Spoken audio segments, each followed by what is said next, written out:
Hey, Pastor, doesn't science disprove the Bible? Isn't Genesis just a fairy tale? Is God for real? Did he really create everything in 6 literal days? Didn't God just use the Big Bang? Why is there death and suffering? Do you really believe the Bible? Didn't man evolve from apes? For answers to these questions and more, stand by for Believing the Bible. Grandpa, guess what? My teacher said that evolution is about science and religion is about faith. Is that a fact? Did you ask your teacher how she knows? Oh, Grandpa, it's in the science book, so it's gotta be right. Science books used to say that the earth is hollow, but that was wrong. So be careful about trusting everything you read in science books. But the book I do trust is the Bible, the Word of God, which has never been proven wrong. Now, when someone tells you that evolution is science, you need to ask them to define what science really means. The root word of science means to know, and most dictionaries define science to mean knowledge about the natural world that is based on facts learned through experiments and observations. Now, if you ask your teacher to define evolution, what would she say? She read from our textbook that evolution is the theory that all kinds of living things that exist today developed from earlier types. Do you know what that actually means? I guess that means that simple creatures became more complex creatures over millions of years, right, Grandpa? Your definition is right, but did your teacher say evolution was observed or tested by experimentation? She just said that different fossils showed changes like the horse. Does that prove evolution? No, not the kind of evolution that says that you and I used to be a simple cell. In the case of the supposed horse changes, some of those so-called older horse ancestors are found in the same or newer layers as the modern horses. Also, many of the presumed horse ancestors are more likely totally different kinds of animals. So what does that mean about evolution in science? It means that evolution is not science, but has to be taken by faith. So evolution is a type of religion too. But unlike Christian faith, evolution has not been affirmed by true science, whereas the Bible has never been scientifically proven wrong. And that's a fact. Welcome to Believing the Bible. This is Scott Lane with Terry Reid and Dr. Carl Williams, all directors at the San Antonio Bible-Based Science Association. We are here to reassure you that you can believe the Bible from the very first verse. We're talking today about whether evolution is science or not science, and there's a philosophical background to this. Terry, you have some points on that. Yes, I actually posted an article on July 29, 2015, and it's Science versus Religion. That ends with a question mark. And some of the points that I make, to summarize, are how science has been taken over by philosophical materialism, which is actually a religion. The general theory of evolution is based on philosophical materialism. Philosophical materialism is the belief that matter and energy are all that exists. In other words, even we're just matter and energy and nothing else. That's all there is. And it is an attempt to try to explain things without God. And philosophical materialism forms the basis for secular humanism and atheism.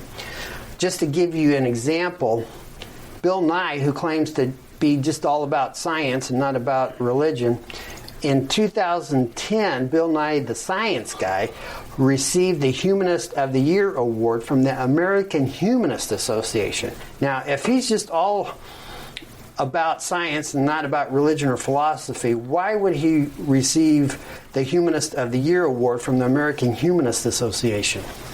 It's a great question. Now that looks at this discussion philosophically. Carl, let's get back to what science is and how that impacts this discussion. Well, science is to know. In other words, it is a learning process. It is taking what we observe and figuring out if it's true, and we do that by observing it, we do it by testing it, we do it by repeating things. All of our technological advancements are based on science, observable science. Our computers, our TVs, our cell phones, all those things have been observed, tested, repeated to the nth degree to make sure they work, every time. And if it wasn't observable, testable, repeatable, then your cell phone wouldn't work every time. Your computer, well, of course, maybe your cell phone doesn't work every time, but you get the point. So as far as what science is, it is a tangible, for the most part, method of recording what we know about the universe. Now, obviously, God is something that's intangible to us. We can't test God. God's not going to let us look at his palm and or listen to his heart rate or listen to his pulmonary functions. He is above all that. And that is where the evolutionists will say that, well, there is no God because he doesn't allow us to test him. We can't find him anywhere. But the evidence that we are here in the first place shows that somehow we got here. And scientifically, there is no way to explain how we could have gotten here without something who is beyond our scientific understanding. Well, that goes back to the comment of Aristotle with his unmoved first mover, which is one of the first logical proofs of the existence of a creator, of a God, of a first sustainer and maker. You are listening to Believing the Bible. This is Scott Lane with Terry Reid and Dr. Carl Williams and our producer, Ed Salzadell. If you would like to learn more, go to SABSA.org. That is SABBSA.org. Today we're talking about is evolution science. Well, as the prompt in the skit talked about, the horse series has been debunked. We find Equus, which is the modern horse, through all layers of strata that the other two, Merychippus and the first one, supposedly existed in. You can't have the grandson there before the grandfather. So in spite of the fact that horse series was included in the Whitty Museum exhibits about 4 or 5 years ago now, it shows how little evidence they're really dealing with. Variation fits both theories. So if we're talking about evidence and observation, that's a wash. But what we find in the strata is no shift in kinds. We find no transitional form from one kind to another. Yes, you can find variation from one species to another, but from one kind to another, it is not found. That backs the creation side and not the evolution side. When I do a 10-hour seminar with people on creation versus evolution, at the end of that time, because this is not something that you can just have a 5-minute soundbite discussion on. But when you look at the evidence on both sides, the consensus always is that it takes far greater faith to believe in evolution than it does in creation. There are 200 places in the Bible where it talks of science, and those are always found to be correct. Just 4 of them. Creation agrees, and the Bible agrees with the first law of thermodynamics. The first law says that matter is neither created nor destroyed by normal chemical means, which means simply things just don't pop into existence. And yet the evolutionary theory says that on 2 different occasions, everything, all matter and energy, popped into existence from nothing, and that life came from nothing. So it violates the first law.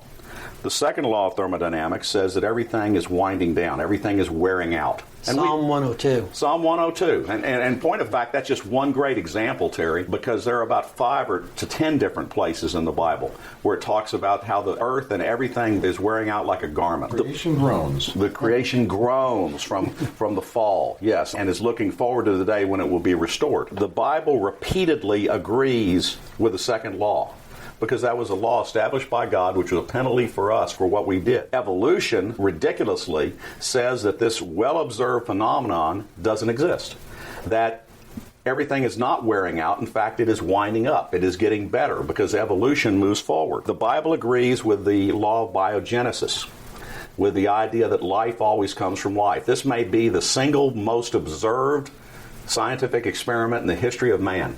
That's what we've always seen. Life comes from life. And yet evolution says that at one point life came from lifelessness, and that has never been observed. When you get these claims by evolution that says such things, you have to wonder, is it really science? It doesn't operate like science. And also, you talked about your discussion, your lecture. How can people get a hold of those lectures?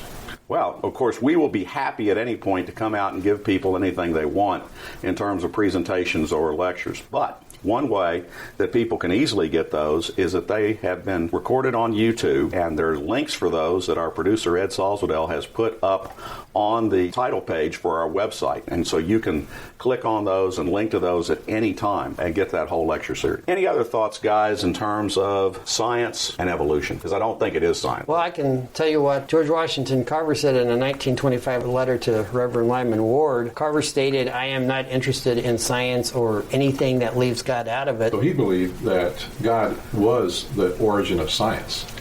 And that is the basis for creation apologetics, is that if there were no God, we could have no science.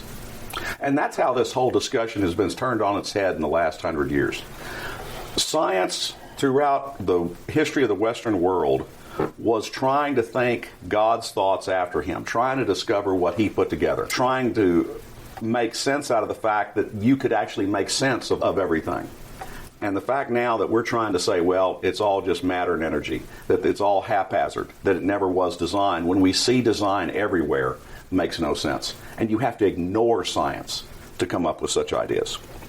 Yeah, Carver, he believed that God created the peanut for a purpose, and he was driven to find out what that purpose was. Believing the Bible now has a new way you can support our ministry and get some great gifts. For a donation of $10 or more, we will email you a copy of Repetition in the Bible by Jack Cassione, which shows the Bible to be a self-proving document and shows God's protection of his word over the ages. For a donation of $25 or more, we will also mail you a copy of Scott Lane's book, What If God Wrote the Bible, showing 6 things we should find in the world and in the Bible if God is the author of the Bible. To get these great gifts, send your check or money order to SABSA at 7620 Avery, Live Oak, Texas 78233. That's SABBSA at 7620 Avery Road, Live Oak, Texas 78233. This information for ordering is also on our contact page at SABSA.org. Information for creation events in our area are on our website's calendar page. For more information or to schedule a presentation, go to SABSA.org or call 210-599-7240. When you go to our website, you can click on a link to our newsletter. Our website has a link for contact information on which you can order our newsletter to be emailed to you, or you can call us. Also go to whyshouldyoubelieve.com. That is Terry's website containing articles looking at current day issues from a biblical perspective. SABSA meets the second Tuesday of each month at 7 p.m. We are now meeting at Faith Lutheran Church just south of the corner of Jones Maltzberger and Thousand Oaks. There you will find biblical apologetics and creation science teaching found nowhere else in Bexar County, as well as the availability of books and videos on these important subjects. If you missed any part of this show, you can listen to the show anytime by going to the AM 630 KSLR, the Word in South Texas website. Click on KSLR Podcast, scroll down until you find Believing the Bible. Please join us again next Saturday for Believing the Bible. I'm Scott Lane, and for Terry Reid, Dr. Carl Williams, and Ed Salzadell, thanks for listening, and we hope you found today a reason to believe the Bible.